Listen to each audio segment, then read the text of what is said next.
ओम शांति। आज 22 फरवरी 2024 की साकार मुरली। आज बाबा ने कहा, मीठे बच्चे, इस शरीर से जीते जी मरने के लिए अभ्यास करो। मैं भी आत्मा, तुम भी आत्मा। इस अभ्यास से ममत्व निकल जाएगा।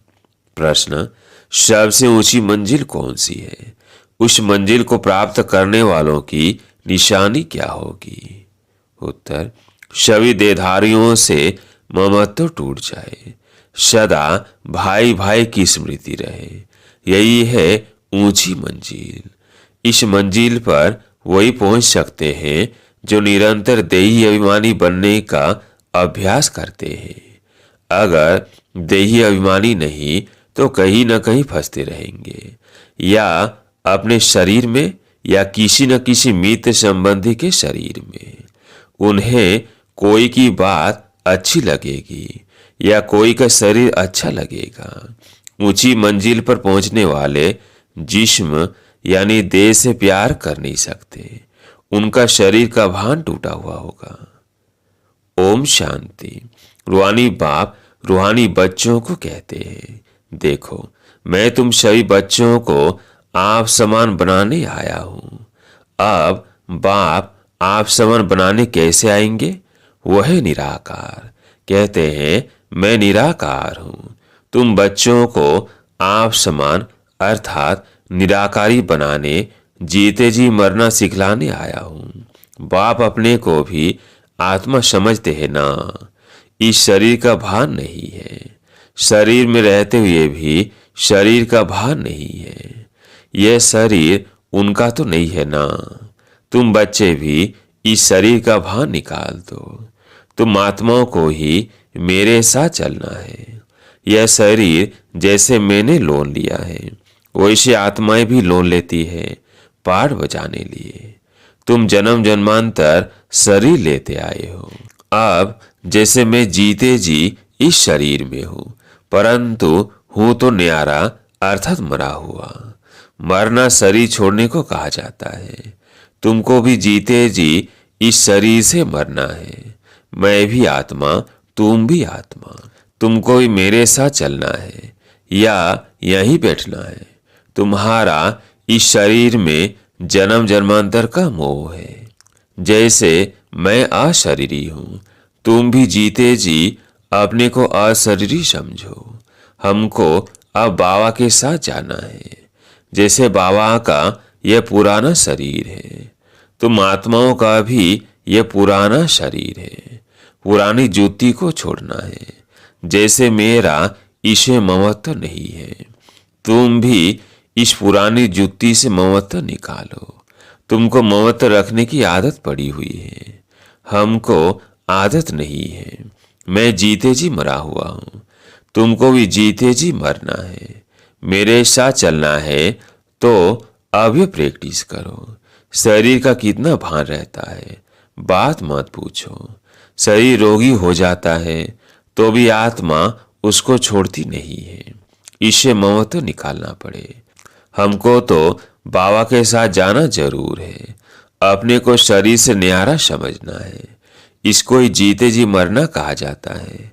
अपना घर ही याद रहता है। तुम जन्म जन्मांतर से इस शरीर में रहते आए हो, इसलिए तुमको मेहनत करनी पड़ती है। जीते जी मरना पड़ता है। मैं तो इसमें आता ही टेम्पररी हूं। तुम मर कर चलने से अर्थात अपने को आत्मा समझकर चलने से कोई भी देहधारी में ममत्व नहीं रहेगा। अक्सर करके किसी न किसी का किसे मोह हो जाता है। बस उनको देखने बिगड़ रह नहीं सकते। यह देहधारी की याद एकदम उड़ा देनी चाहिए, क्योंकि बहुत बड़ी मंजिल है। खाते पीते जैसे कि इस शरीर में हो ही नहीं। यह अवस्था पक्की करनी है, तब 8 रत्नों की माला में आ सकते हैं। मेहनत बिगर थोड़ी ऊंच पद मिल सकता है। जीते जी देखते हुए समझे कि मैं तो वहां का रहने वाला हूं। जैसे बाबा इसमें टेम्पररी बैठा है, ऐसे अब हमको भी घर जाना है। जैसे बाबा का ममत्व नहीं है, वैसे हमको भी इसमें ममत्व नहीं रखना है। बाप को तो इस शरीर में बैठना पड़ता है तुम बच्चों को समझाने लिए। तुमको अब वापिस चलना है, इसलिए कोई देधारी में ममत्व न रहे। यह फलानी बहुत अच्छी है, मीठी है, आत्मा की बुद्धि जाती है ना। बाप कहते हैं शरीर को नहीं, आत्मा को देखना है। शरीर को देखने से तुम फंस मरेंगे। बड़ी मंजिल है। तुम्हारा भी जन्म जन्मांतर का पुराना ममत्व है, बाबा का ममत्व नहीं है। तब तो तुम बच्चों को सिखलाने आया हो। बाप खुद कहते हैं मैं तो इस शरीर में नहीं फंसता हूं, तुम फंसे हुए हो। मैं तुमको छुड़ाने आया हूं। तुम्हारे 84 जन्म पूरे हुए, अब शरीर से बाहर निकालो। देही अभिमानी होकर न रहने से तुम कहीं न कहीं फंसते रहेंगे। कोई की बात अच्छी लगेगी, कोई का शरीर अच्छा लगेगा, तो घर में भी उनकी याद आती रहेगी। जिस्म पर प्यार होगा तो हार खा लेंगे। ऐसे बहुत खराब हो जाते हैं। बाप कहते हैं स्त्री पुरुष का संबंध छोड़ अपने को आत्मा समझो। यह भी आत्मा, हम भी आत्मा। आत्मा समझते समझते शरीर का भान निकलता जाएगा। बाप की याद से ही विकर्म विनाश होंगे। इस बात पर तुम अच्छी तरह से विचार सागर मंथन कर सकते हो। विचार सागर मंथन करने बिगर तुम उछल नहीं सकेंगे। यह पक्का होना चाहिए कि हमको बाप के पास जाना है जरूर। मूल बात है याद की। 84 का चक्र पूरा हुआ, फिर शुरू होना है। इस पुरानी देह से ममत्व नहीं हटाया तो फंस पड़ेंगे, या अपने शरीर में या कोई मित्र संबंधी के शरीर में। तुमको तो किसे भी दिल नहीं लगानी है। अपने को आत्मा समझ बाप को याद करना है। हम आत्मा भी निराकार, बाप भी निराकार। आधा कल्प तुम भक्ति मार्ग में बाप को याद करते आए हो ना। हे प्रभु कहने से शिवलिंग ही सामने आएगा। कोई देधारी को हे प्रभु कह न सके। सभी शिव के मंदिर में जाते हैं, उनको ही परमात्मा समझ पूजते हैं। ऊंचे से ऊंचा भगवान एक ही है। ऊंचे से ऊंचा अर्थात परम धाम में रहने वाला। भक्ति भी पहले अभिचारी होती है एक की, फिर व्यभिचारी बन जाती है। तो बाप बार बार बच्चों को समझाते हैं कि तुमको ऊंच पद पाना है तो यह प्रैक्टिस करो। देह का भान छोड़ो। सन्यासी भी विकारों को छोड़ते हैं ना। आगे तो शतो प्रधान थे, अभी तो वह भी तमो प्रधान बन पड़े हैं। शतो प्रधान आत्मा कर्षित करती है, अपवित्र आत्माओं को खींचती है, क्योंकि आत्मा पवित्र है। भल पुनर्जन्म में आते हैं तो ही पवित्र होने के कारण खींचते हैं। कितने उन्हों के फॉलोअर्स बनते हैं। जितनी पवित्रता की जास्ती ताकत उतने ज्यादा फॉलोअर्स। यह बाप तो है ही एवर प्योर और है भी गुप्त। डबल है ना। ताकत सारी उनकी है, इनकी यानी ब्रह्मा की नहीं। शुरू में भी तुमको उसने कशीश की, इस ब्रह्मा ने नहीं, क्योंकि वह तो एवर प्योर है। तुम कोई इनके पिछाड़ी नहीं भागे। यह कहते हैं मैं तो सबसे जास्ती पूरे 84 जन्म प्रवृत्ति मार्ग में रहा, यह तो तुमको खींच न सके। बाप कहते हैं मैंने तुमको खींचा। बल सन्यासी पवित्र रहते हैं, परंतु मेरे जैसा पवित्र तो कोई भी होगा नहीं। वह तो सब भक्ति मार्ग के शास्त्र आदि सुनाते हैं। मैं आकर तुमको सब वेदों शास्त्रों का साथ सुनाता हूँ। चित्र में भी दिखाया है, विष्णु की नाभि से ब्रह्मा निकला, फिर ब्रह्मा के हाथ में शास्त्र दिखाए हैं। अब विष्णु तो ब्रह्मा द्वारा शास्त्रों का साथ सुनाते नहीं है, वह तो विष्णु को भी भगवान समझ लेते हैं। बाप समझाते हैं मैं इन ब्रह्मा द्वारा सुनाता हूँ, मैं विष्णु द्वारा थोड़ी समझाता हूँ। कहाँ ब्रह्मा, कहाँ विष्णु, ब्रह्मा से विष्णु बनते हैं, फिर 84 जन्म के बाद यह संगम होगा। यह तो नई बातें है ना, कितनी वंडरफुल बातें हैं समझाने की।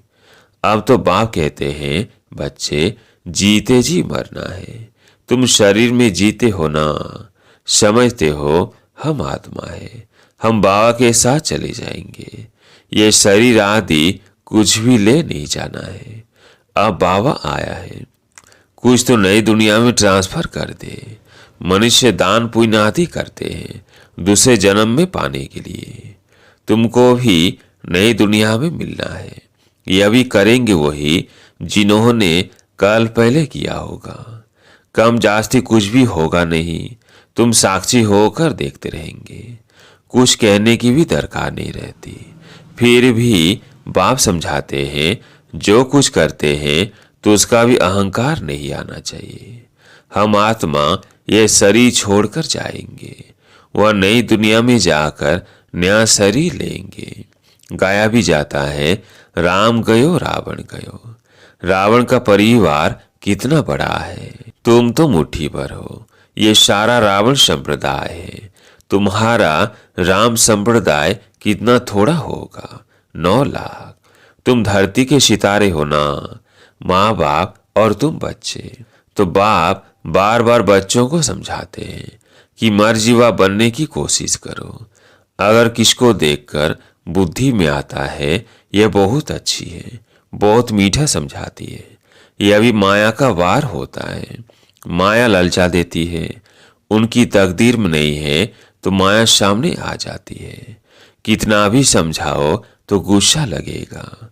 यह नहीं समझते हैं कि यह देह अभिमान ही काम करा रहा है। अगर ज्यादा समझाते हैं तो टूट पड़ते हैं, इसलिए प्यार से चलाना पड़ता है। किसे दिल लग जाता है तो बात मत पूछो, पागल हो जाते हैं। माया एकदम बेसमझ बना देती है। इसलिए बाप कहते हैं, कभी कोई के नाम रूप में नहीं फंसना। मैं आत्मा हूं और एक बाप जो विदेही है उनसे प्यार रखना है, यही मेहनत है। कोई भी देह में ममता न हो। ऐसे नहीं घर में बैठे भी वो ज्ञान देने वाली याद आती रहे। बड़ी मीठी है, बहुत अच्छा समझाती है। अरे मीठा तो ज्ञान है, मीठी आत्मा है। शरीर थोड़ी मीठा है, बात करने वाले भी आत्मा है। कभी भी शरीर पर आशिक नहीं होना है। आजकल तो भक्ति मार्ग बहुत है। आनंदमय माँ को भी मामा करते याद करते रहते हैं। अच्छा बाप कहाँ है? वर्षा बाप से मिलना है या माँ से? माँ को भी पैसा कहाँ से मिलेगा? सिर्फ मामा कहने से जरा भी पाप नहीं कटेंगे। बाप कहते हैं, मामे कम याद करो, नाम रूप में नहीं फंसना है और ही पाप हो जाएगा, क्योंकि बाप का नाफरमान बरदार बनते हो। बहुत बच्चे भूले हुए हैं। बाप समझाते हैं, मैं तुम बच्चों को लेने आया हूं, सो जरूर ले जाऊंगा। इसलिए मेरे को याद करो। एक मुझे याद करने से ही तुम्हारे पाप कटेंगे। भक्ति मार्ग में बहुतों को याद करते आए हो, परंतु बाप बिगर कोई काम कैसे होगा? बाप थोड़ी कहते हैं माँ को याद करो। बाप तो कहते हैं मुझे याद करो। पतित पावन मैं हूँ, बाप के डायरेक्शन पर चलो। तुम भी बाप के डायरेक्शन पर औरों को समझाते रहो। तुम थोड़ी पतित पावन ठहरे, याद एक को ही करना है। हमारा तो एक बाप, दूसरा न कोई। बाबा हम आप पर ही वारी जाएंगे। वारी जाना तो शिव बाबा पर ही है और सब की याद छूट जानी चाहिए। भक्ति मार्ग में तो बहुतों को याद करते रहते हैं। यहाँ तो एक शिव बाबा, दूसरा न कोई। फिर भी कोई अपनी चलाते हैं तो क्या गति सदगति होगी? मूंझ पड़ते हैं, बिंदु को कैसे याद करे? अरे तुमको अपनी आत्मा याद है ना कि मैं आत्मा हूं, वही बिंदी रूप ही है। तो तुम्हारा बाप ही बिंदी है। बाप से वर्षा मिलता है, माँ तो फिर भी देधारी हो जाती है। तुमको विदेही से ही वर्षा मिलना है, इसलिए और सब बातें छोड़ एक से बुद्धि योग लगाना है। अच्छा, मीठे मीठे सिकिलधे बच्चों प्रति माता पिता बाप दादा का याद प्यार और गुड मॉर्निंग। रूहानी बाप की रूहानी बच्चों को नमस्ते। हम रूहानी बच्चों की रूहानी बाप दादा को याद प्यार गुड मॉर्निंग नमस्ते नमस्ते। धारणा के लिए मुख्य सार। पहला पॉइंट, शरीर का भान खत्म करने के लिए चलते फिरते अभ्यास करना है। जैसे कि इस शरीर से मरे हुए हैं, न्यारे हैं, शरीर में है ही नहीं। बिगड़ शरीर आत्मा को देखो। दूसरा पॉइंट, कभी भी किसी के शरीर पर तुम्हें आशिक नहीं होना है। एक विदेही बाप से ही प्यार रखना है, एक से ही बुद्धि योग लगाना है। आज प्यारे मीठे बाबा का वरदान, सेवा और सौ पुरुषार्थ के बैलेंस द्वारा ब्लेसिंग प्राप्त करने वाले कर्म योगी भव। सेवा और सौ पुरुषार्थ के बैलेंस द्वारा ब्लेसिंग प्राप्त करने वाले कर्म योगी भव। कर्म योगी अर्थात कर्म के समय भी योग का बैलेंस हो। सेवा अर्थात कर्म और सौ पुरुषार्थ अर्थात योग युक्त। इन दोनों का बैलेंस रखने के लिए एक ही शब्द याद रखो कि बाप करावनहार है और मैं आत्मा करनहार हूं। ये एक शब्द बैलेंस बहुत सहज बनाएगा और सर्व की बैलेंसिंग मिलेगी। जब करनहार के बजाय अपने को करावनहार समझ लेते हो तो बैलेंस नहीं रहता और माया अपना चांस ले लेती है।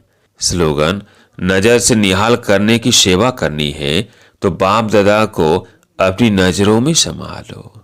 नजर से निहाल करने की सेवा करनी है तो बाप दादा को अपनी नजरों में संभालो। अच्छा, ओम शांति।